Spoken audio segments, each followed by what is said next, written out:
All right, kia ora team, and welcome to episode 40 of Yarns with Beef and Matt, brought to you by Alice Katie and Frog Grips. I'm Beef. I'm Matt. And joining us today, we put it out there that we did want to get in touch with the community, somebody who had an amazing story to share, and we have him with us today. It's Josh Loomans. How are you, bro? Yeah, pretty good, eh? That's the one. Yeah. Busy day today? Yeah, not too bad. Cruising a bit, and yeah, it's good getting a few things done. Yeah. Too easy. Yes, like we said at the top of the show there, Beef came up with this idea last year that we put it out to the community. Like, we love getting the big hitters on, the big names in the CrossFit space. But if it's not, you wouldn't have that kind of stuff if you didn't have the affiliates and the grassroots of the sport itself. So we put it out there to get someone from the community that's had, CrossFit have a massive impact on their life. And it was actually your coach, Jillian, who was on the last episode from HWPO. Yep. She nominated you to come on the show to tell us a bit about your story, which I won't take too much away. How do you, is it amputee? Leg amputee? Adaptive.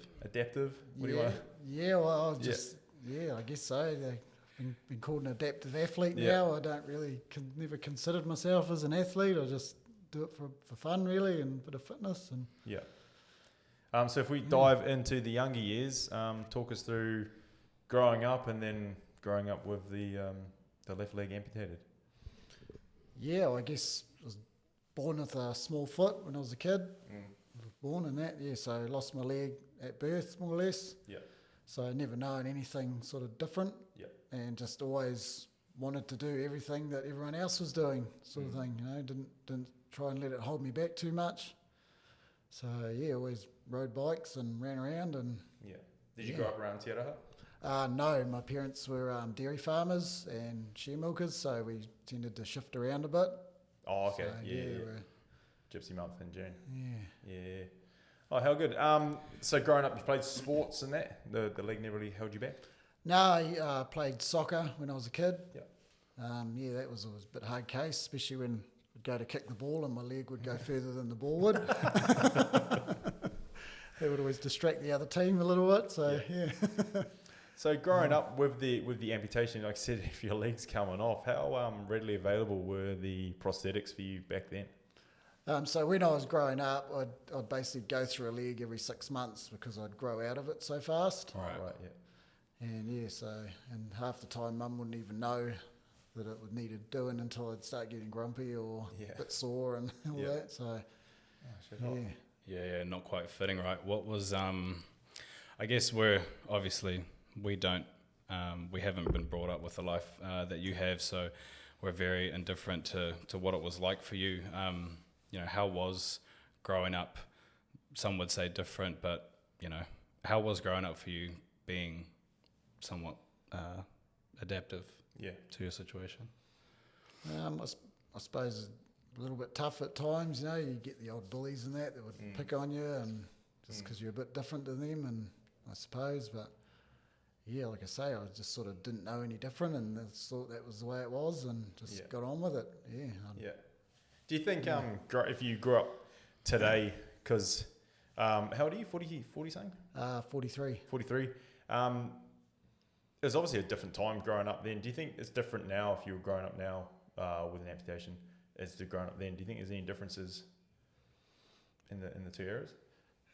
You probably would be. I suppose like the technology of the legs is a lot better than what I had when I was growing up and that. So, I mean, it's probably would be a bit easier, I guess, or I don't know. Sorry. Yeah. If I can dive straight in, how's your mindset been built over the years with an amputation? Obviously, I can imagine if I was coming up with that, I would have a bit of a chip on my shoulder to sort of prove to everyone that, no matter what's going on, no matter what you see, your judgment of me, I can still do everything you can do. How has your mentality been growing up? Oh, exactly that. Like I'd sort of never let it hold me back. Yeah. I've always, basically, if you can do it, so can I. Yeah. Like after soccer, when I was in college, I was in a rowing team, so I rowed for a few years. Rode dirt bikes as well. Yeah. Mountain biking and that, and me and my boy do that now as well. Shit, Get out on the trails and. How do you find the rowing? Because there's quite a bit of leg power in that. Sweet as, yeah. I can't tie my left foot in, so it just sort of I can push with it okay. Yeah. And my left leg's a little bit smaller, but I guess my right leg's quite a bit bigger, so I probably put most of the power through that. Yeah. But no, I still did all right. Still kept up. Yeah. Yeah. Oh, nice.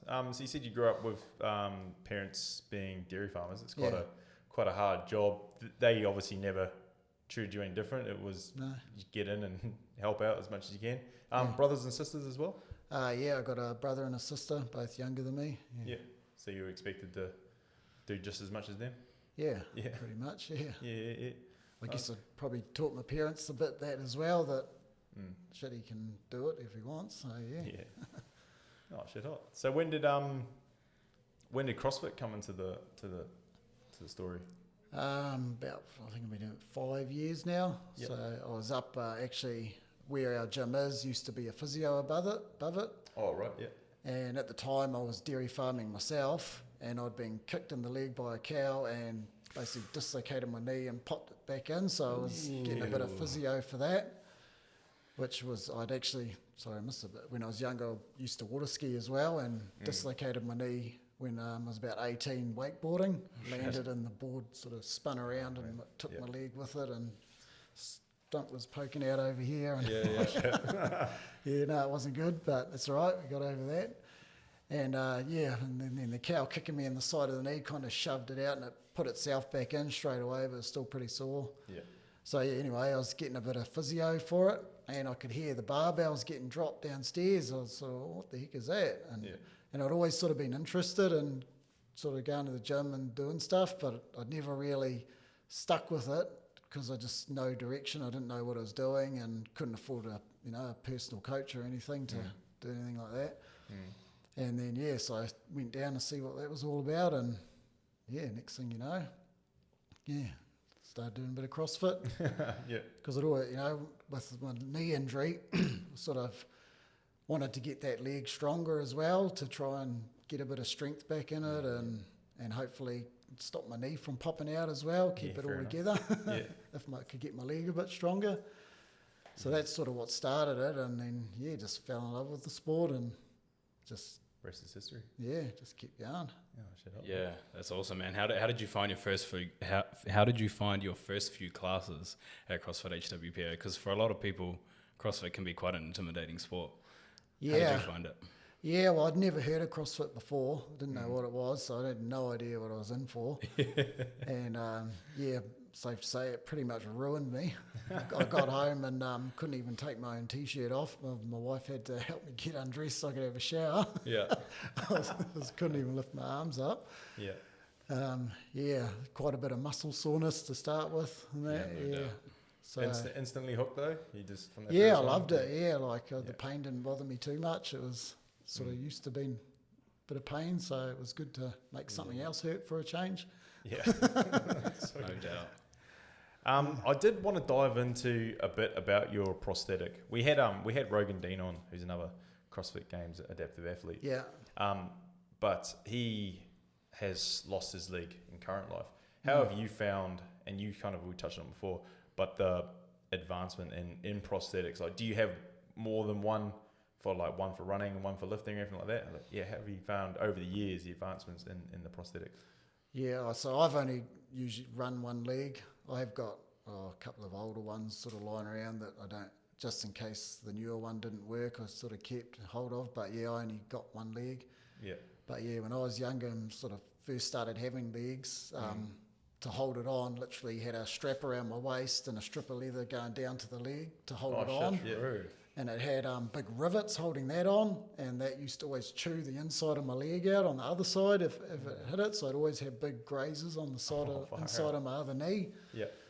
And then they sort of went away from that and went to a clamped over your knee, so it was sort of stuck. And then I'd constantly get burns on my skin from the socks and blistering and that. I couldn't really walk that far on it. And then now they've got the suction ones that lots of guys seem to use. I tried one of those recently and it didn't really work for me. And my one, there's a pin on the end of the liner that goes into the leg, and it's got like a locking system in the leg that it clicks into. Oh, okay. And yeah, I quite like that. It's sort of gone back to that style again. Yeah. So is that like, how does it clip into your leg? Is that like, do they do a bit of a surgery to put like an anchor in there or anything? They actually have done that to people, but I sort of looked into it, and because of how much I sweat, it's basically an open wound the whole time. Oh, okay. So it sort of wouldn't really suit, and it's, I don't think they're really designed to take the sort of load that I'd put through it. Right, yeah. But yeah, with my pins attached to a liner that I put onto my leg, like a big rubber sort of sock, I suppose you could call it, for lack of better words. But and yeah, and then the leg is like a cog with a one-way bearing, and the pin goes into it, and it'll spin and hold on to it, and then to get it out, you push it sideways and go the way, and it just holds on that way. Yeah. Do you have a running blade as well or anything like that? No, it's all just the one leg. Have you tried a blade or anything? The foot that I've got at the moment is sort of like a basic version of a blade, but it's a lot smaller. Right, okay. That's the one you're wearing now, obviously. Yeah, this one, it's just it's carbon fibre now. The one before it was like a fiberglass, I'm not sure what it was. It's a lot softer, and now I've got this one. It's a heavier sort of spring, I suppose you could say, carbon fibre one. Yeah. But it's similar to a blade, but a lot smaller. It's the same basic sort of curvy sort of shape that they are. Yeah. But it's more for sort of walking around on and that. But yeah. So before we dive into the CrossFit side too much, what are you doing for work at the moment? You still farming? No, I stopped farming 4 years ago now. And now I'm engineering again. So I was engineering before that, and then went farming for about, 12, 13 years. Yeah. What kind of engineering? So I've just started a new job. It'll be transport engineering basically, so building truck trailers and truck decks and fitting. Is this where I sign off and you guys talk engineering? So you guys get stuck. Yeah, I was an engineer for 7 years for context, but yeah. Oh no, wicked. And the leg doesn't hold you up at work? No, not really, no. So I'm like I say, used to dealing with it. I had it my whole life, so it's just second nature for me, and just Yeah, fair play. You won't be getting any spatter down your boot pissing you off. That's a good one. Has there been any moments in your life, I mean, like you said, you had it from birth, so you've really known no difference, but has there been any moments in your life where you thought, fuck, like, having a second leg would have made life a bit easier? Have you ever had those doubts in your mind? Oh, for sure. Like even these days, especially because it does get a bit sore at times. I can get blisters and ingrown hairs have been a real big issue for me over the years. Right. Yeah. And for sure, definitely times there where I think shit would be so nice to have two proper legs. But, has it ever gotten you down, like to a point where you sort of like, fuck, like, what's the point? Or have you always had that mentality like, yeah, it sucks, but I'll keep going? Yeah, no, I don't think I've let it get to me to that sort of point, but it's just definitely sucks when you're laid up on the couch for a few days and all you want to do is get up and go do something and you literally can't. Yeah. It gets a bit rough, but no, it's all good. Last time I had a bit of an issue with my stump last year from getting ready for Oceania. Pushed it a bit hard, and the coaches at HWPO were real good and just adapted the workouts for me so I could go in and hop around and still get a workout in. Yeah. Because I find that just so good for the mental side of it as well. Just getting in there and getting a sweat on and If there was anyone listening right now that's sort of, maybe they've just lost a limb or something like that, but is there any advice you'd give to them as to how to like deal with those problems? To more feel like because they are regular people, you're still a regular person. There's nothing different with you, but I could imagine it could get in people's heads that you think, oh, because I look different, I am different. Is there anything you found over the years that can help overcome those feelings? I don't know. I guess just try and get on with your life. I guess try not to dwell on it too much. And one thing, so recently I've sort of found, especially like with doing Oceania, I've never had a lot to do with other amputees.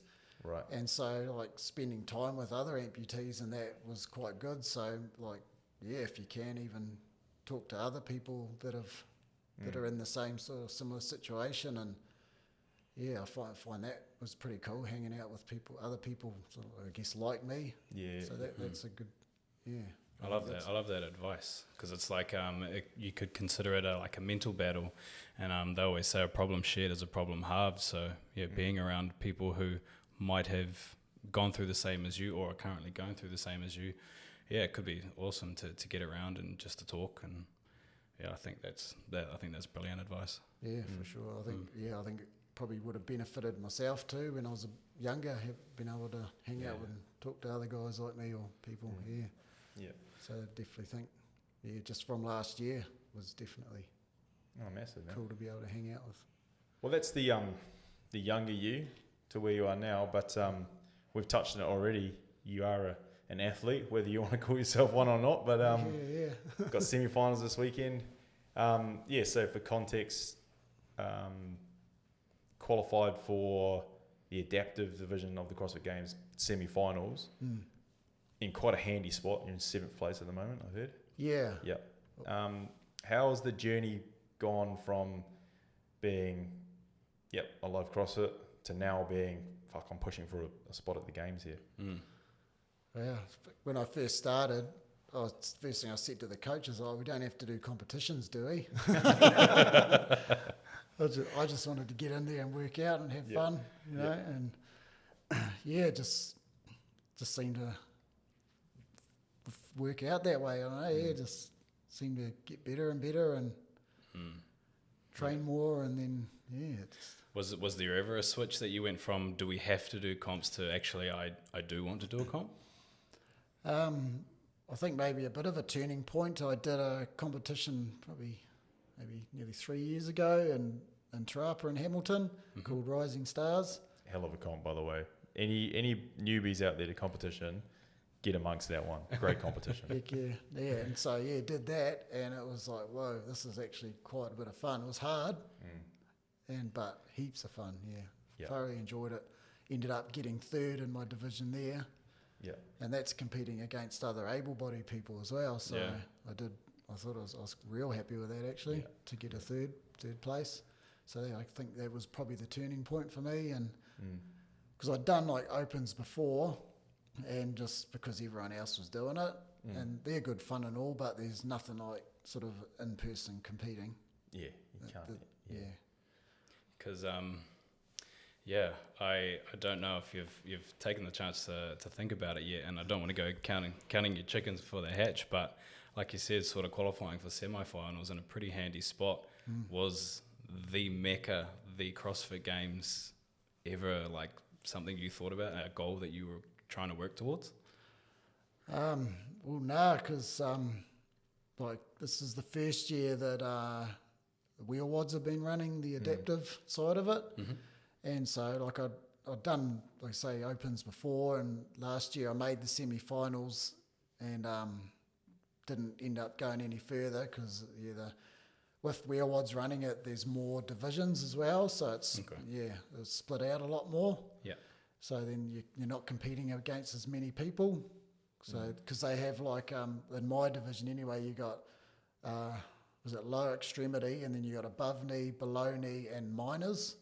And a minor is someone that probably has both their legs but limited use of a limb or whatever. Like a muscle deficiency in the calf or something like that. Yeah, or they're wearing a knee brace full time or some sort of brace or something, so they can't quite compete in the normal open. So they've split all those 3 divisions apart. And so that made a big difference. And so that's how I ended up going to Oceania, because I did so well in the open and didn't really get any further, and then got an invite for that because of my placing. Oceania, is that, where was that? Is it Brisbane, Australia. Is it the Torian, No, it's a different one, Oh, okay, I'm not sure if they're going to run it this year. I haven't heard, but it was the first time they'd ever run it.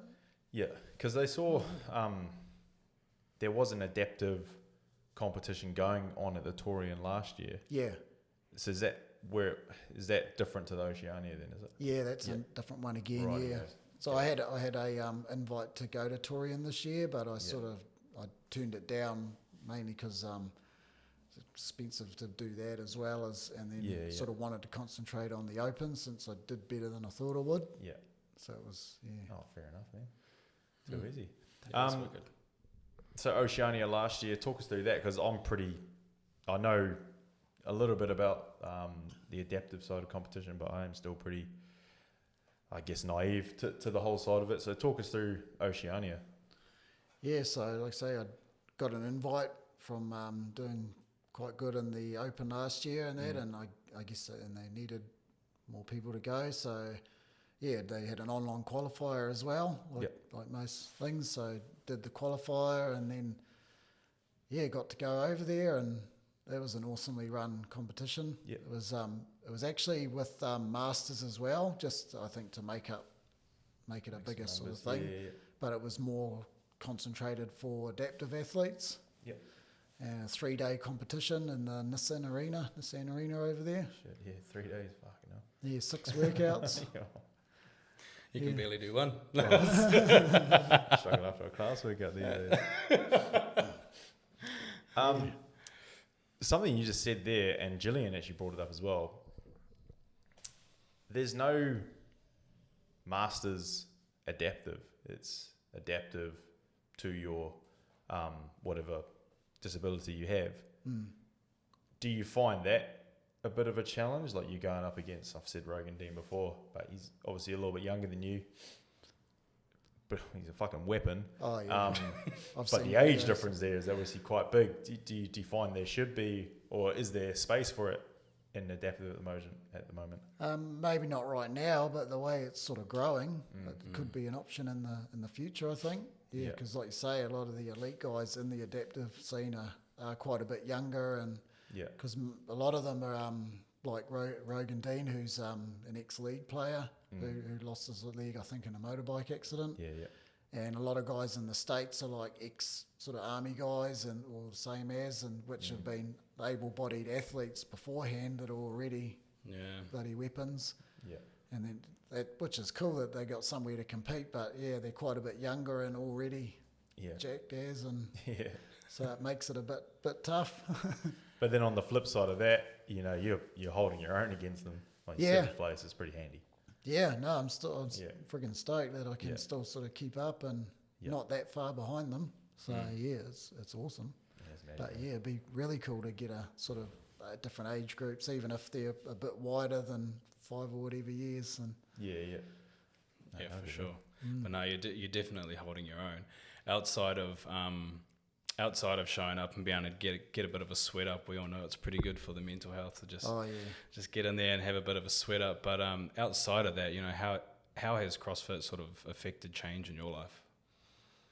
I suppose definitely helped with my mentality and my resilience and that, and not being scared to do the hard work and that, and keeping me disciplined as well, and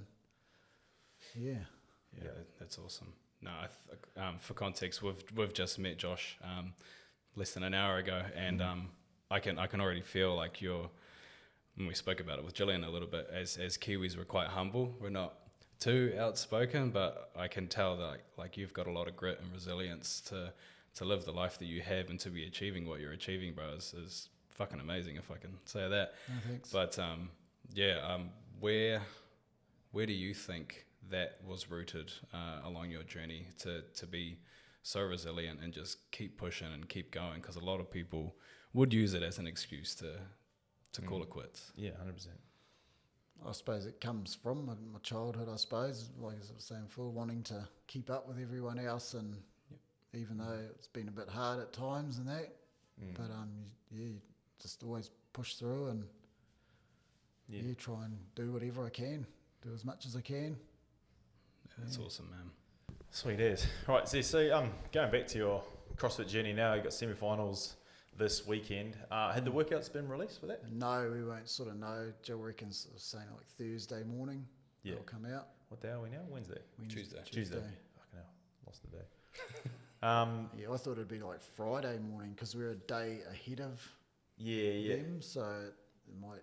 Yeah, I think they try to give you a little bit of time because semi-finals for like, well, if you put it in context, people going to Torian Pro already know the events. Yeah. So I mean, it's only fair that you guys get a little bit of. I think you should have a bit more, eh? Yeah. But I have a theory that they only released those semi-finals because a couple of them got leaked. Yeah, that's what Jill was saying Yeah. before.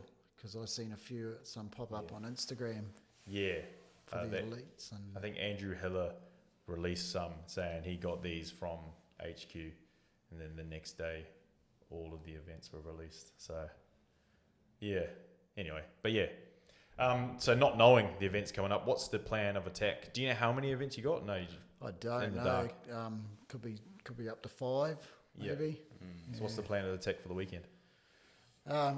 First, we're going to meet up with Jill. She's reckon Thursday morning, and we'll see what the workouts are, and basically plan out the weekend from there. Yep. See what we want to do first, and it'll all depend on what the workouts are basically. Have you taken time off work for this? I've actually got this week off anyway because I'm in between jobs. That's right. Yeah. Oh, that's handy. Yeah. Worked out So well. it worked out well. Yeah. Week of recovery next week will be pretty good. Yeah. You got to say nice things here. How have you found working with Jillian and the team at HWPO? Really good. No, awesome. Jill's been really good over the last few years. She's probably the most supportive person you could ever ask for sure.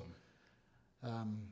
From letting us come up to their own gym to train with her and Sean, to giving me free all access pass to our gym to do the training I needed to do for Oceania, nutritional coaching, and just being there to talk to if you need to. And she's awesome.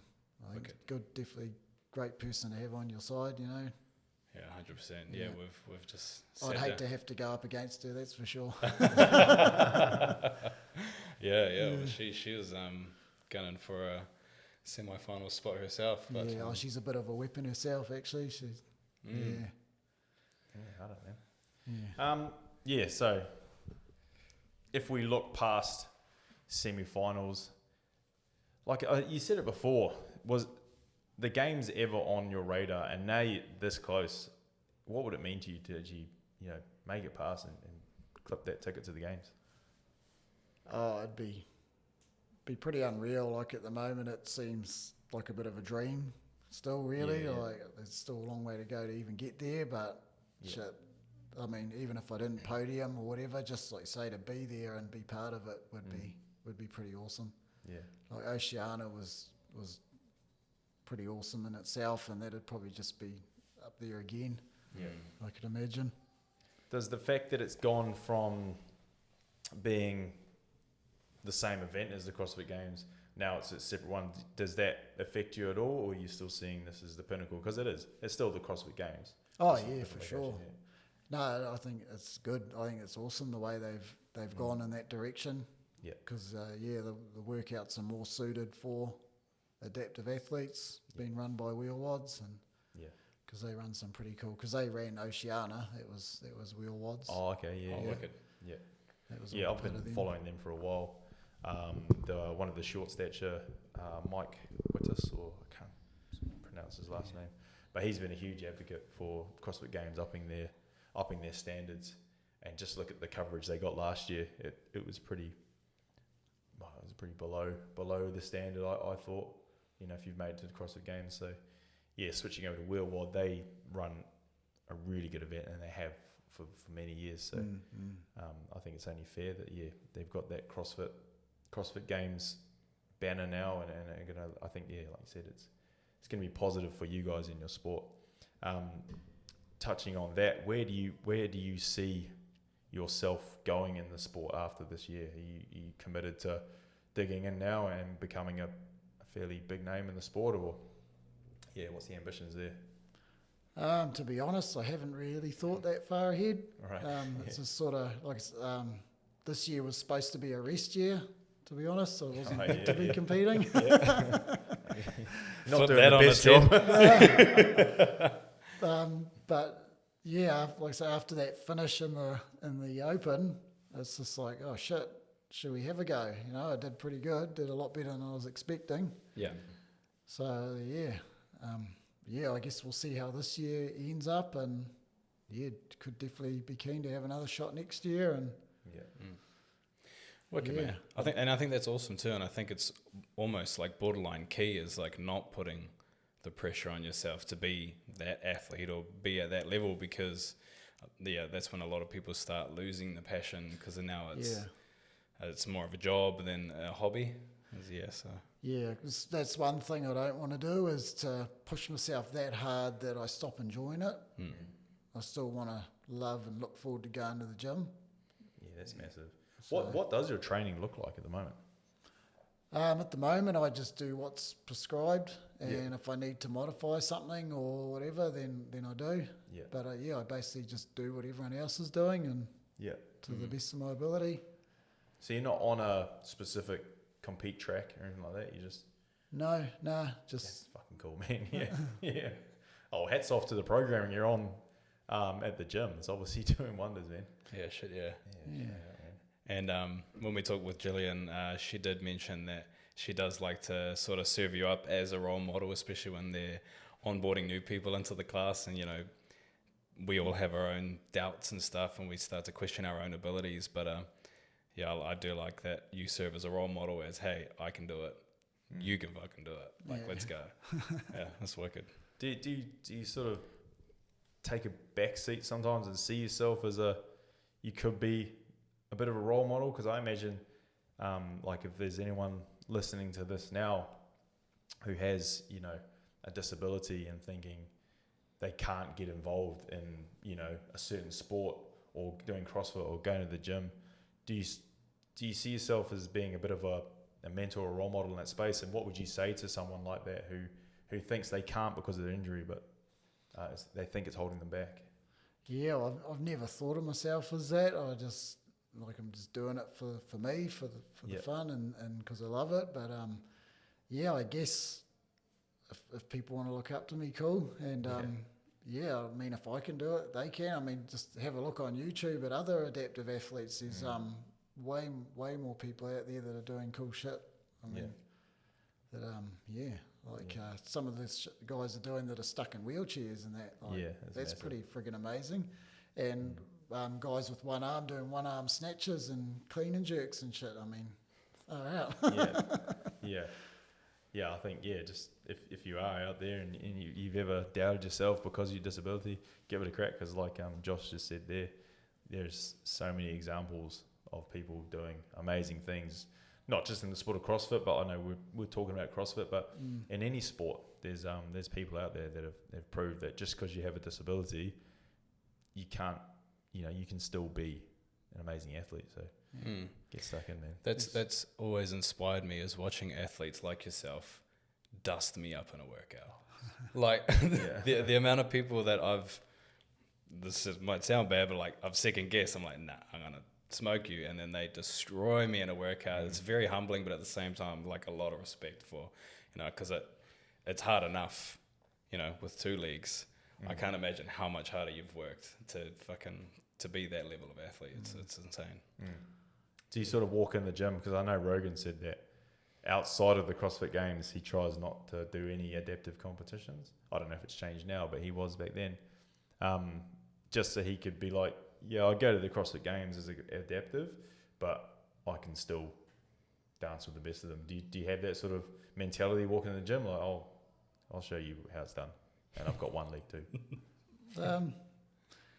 Not too much, but I just in there doing my own thing, I guess. And too humble, Josh. You're too humble. Well, I mean, some workouts will pop up, and like you got your mates in the gym. It's like, this is a good one for me. I'm gonna bloody mop the floor with you today, mate.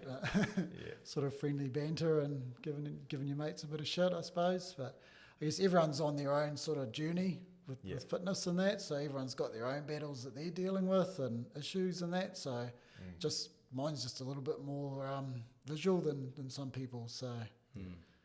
You don't know what some people's background is or what they've been dealing with to get where they are. So that's huge. So there's always that. Yeah. That's so good that you have that mentality, because like Beef said earlier, it's easy to use a disability as an excuse, and I don't have a disability or anything like that. I've definitely come up with plenty of excuses in my own head as to why I shouldn't do something or why I can't do something.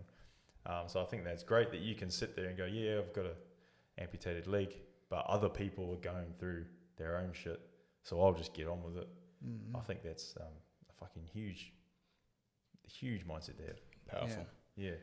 Yeah, well, instead of thinking of excuses of why you can't, you got to think of an excuse of why you can, and just get out there, get it done. Clip it. Clip that. Nice. Rightio. Hey, we'll probably look to wrap things up here. First of all, thanks for taking the time out of your day to come and chat with us. No, awesome. Thanks for having me. It's been great. It's an amazing Good story. And wish you all the best with semi-finals this weekend. Yeah. We'll be rooting for you. Hopefully I've done enough work and I'm ready to go. But the way we're ending these is with a question from the last guest. However, we knew it was going to happen eventually. We forgot to ask the last guest for a question. So Matt's got something gold up his sleeve. What's one piece of advice you wish you knew, that you know now, that you wish you'd known when you were younger? Ooh. This can be about anything you want. Oh, shit. We got him. We stumped him. I don't know.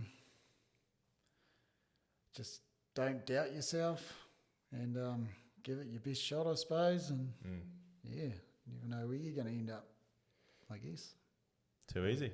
Look at that. Great place to end it. Is there anyone you want to give a quick shout out to before we end this? Your wife? Oh, yeah, I suppose.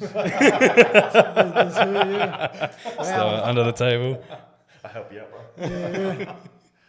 Yeah, wow, like you say, my wife would be, thanks to my wife and my family for being there and supporting me. Without being behind me, I wouldn't be able to do it. So, yeah, she definitely keeps me on my toes, that's for sure. And my young fella and my daughter, so just trying to put a good example for them to follow. And Oh man, I think you hit that nail on the head, eh? Like, you're an incredible person, and very happy to have met you. And we'll be rooting for you all the way now. 100%. Oh, ladies and gentlemen, Josh Loomans. Beauty. Sweet. See you at the games. Yeah, mate. Cheers.